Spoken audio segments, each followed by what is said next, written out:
মাদের গায়ে হাত দিবে আর আমরা বসে বসে গালে হাত দিয়ে কতটা নাচে গান করবো, এটা চিন্তা করবে না। আমাদের দায়িত্ব তখন পালন করা আমাদের জন্য ওয়াজিব হয়ে যাবে। দায়িত্ব করবেন না আমাদের। ফিরে আসুন, মাকে সম্মান করুন, মায়ের জাতিকে সম্মান করুন। প্রিয় দেশবাসী, আমাদের অঙ্গীকার তো স্পষ্ট। আমরা বলেছি চাঁদাবাজি সহ যত দুর্নীতি আছে আমরা এগুলার জল কেটে দিতে চাই ইনশাআল্লাহ তাআলা। এতে কারো ভয় পাওয়ার তো কিছু নেই। যারা চাঁদাবাজি করেন, দুর্নীতি করেন, তাদের ভয় পাওয়ার কিছু নেই। আমরা তো এমন একটা সমাজ গড়তে চাচ্ছি যেখানে প্রত্যেকটা নাগরিক তার জীবন, সম্পদ এবং ইজ্জতের নিরাপত্তা ভোগ করবে ইনশাআল্লাহ, এবং হালাল রুজি দিয়ে সম্মানের সাথে সে বেঁচে থাকবে ইনশাআল্লাহ। আপনারা বেঁচে থাকবেন এই কর্মে যারা এখন জড়িত আছে। ছেড়ে দেন এই অপকর্ম, ছেড়ে দেন। জাতিটাকে আর কষ্ট দিয়েন না। এক সময় আপনারাও মজলুম ছিলেন, কেন এখন জালিম হতে গেলেন? মজলুম কিভাবে জালিম হয়? আমরা আশা করব সংশোধন হবে। যদি না হয়, আল্লাহ যদি আমাদেরকে সেই সরকারটা গঠন করার তৌফিক দেন, আমরা সতর্ক করব, সংশোধনের সুযোগ দেব। জীবনে ফিরে আসবেন তাদেরকে আমরা বুকে জড়িয়ে আলিঙ্গন করব। যারা আসবেন না তাদের বিশুদ্ধে আমাদের কোনো মায়া দয়া। একজন কর্ণধার এখানে আছেন না, আল্লামা মামুনুল হক সাহেব, তিনি তো তার বংশীয় ধারাক্রমে তিনি কবির একজন প্রতিনিধিত্বকারী। এরকম আরো সবাই প্রায় আছে। তাদেরকে সাথে নিয়ে কি আমরা কোনো মানুষের মতো করবো না। এগুলো হলো মিথ্যা গুজব ছড়ানো, মানুষের মনে বিভ্রান্তি এবং সংশয়ের সৃষ্টি করা।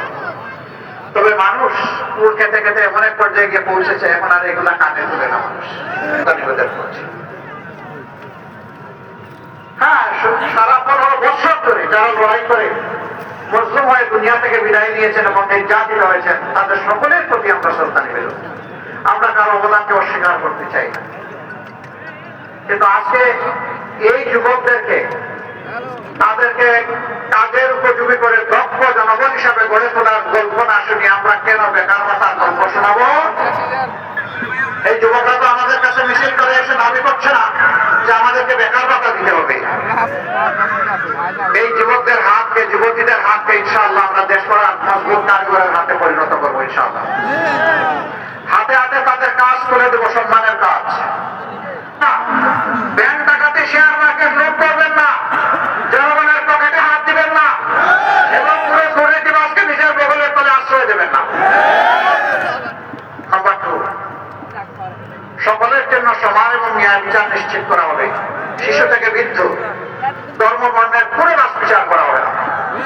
এদেশের নাগরিক, এমনকি এদেশে বসবাসকারী যে এদেশের নাগরিকও নয়, তারও ন্যায় বিচার পাওয়ার অধিকার আছে। সেই ন্যায় বিচারটা আমরা নিশ্চিত করব। কোন রাজনৈতিক নেতা কিংবা দল বিচারের উপর হস্তক্ষেপ করতে পারবেন না। একজন সাধারণ নাগরিকের কোন একটি অপরাধের জন্য যে বিচার হবে, দেশের প্রেসিডেন্ট, প্রধানমন্ত্রী তিনি যদি সমান অপরাধ করে থাকেন, তাকেও ছাড় দিয়ে কথা বলা হবে না।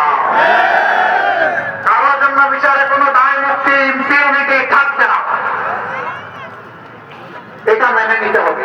3 নম্বর, যে জুলাইয়ের কারণে আজকে সবাই নির্বাচনী রেসে আমরা এসেছি, প্রতিদ্বন্দ্বিতায় নেমেছি, জনগণকে প্রতিনিধিত্ব করতে চাই, সেই জুলাইকে সম্মান করতে হবে। এই জুলাই সংস্কারের সকল প্রস্তাব বাস্তবে যেতে চাই। আপনি একটু আসুন।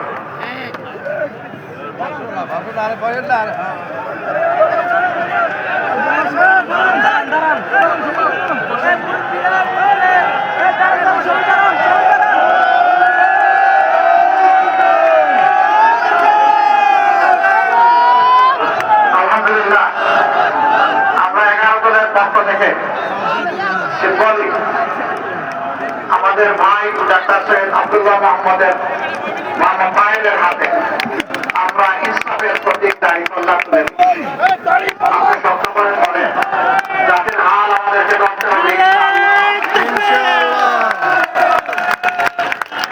কয়েকটি প্রতীক, 300 প্রতীক, আরো জোরে এখন থেকে 12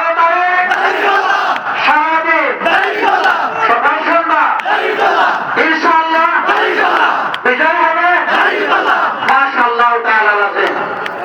বিজয় ঘরে নিয়ে আপনারা ফিরবেন ইনশাআল্লাহ।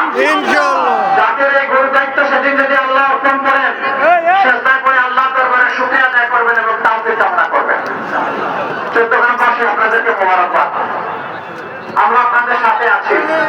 এখন বলবেন যদি আপনারা বিজয়ী হয়ে সরকার গঠন না করেন আমাদেরকে ছেড়ে দিবেন কিনা? না, চরম প্রতিকূল অবস্থায় বাংলাদেশ ছাড়ি নাই, মাটি কামড়ে পড়েছিলাম,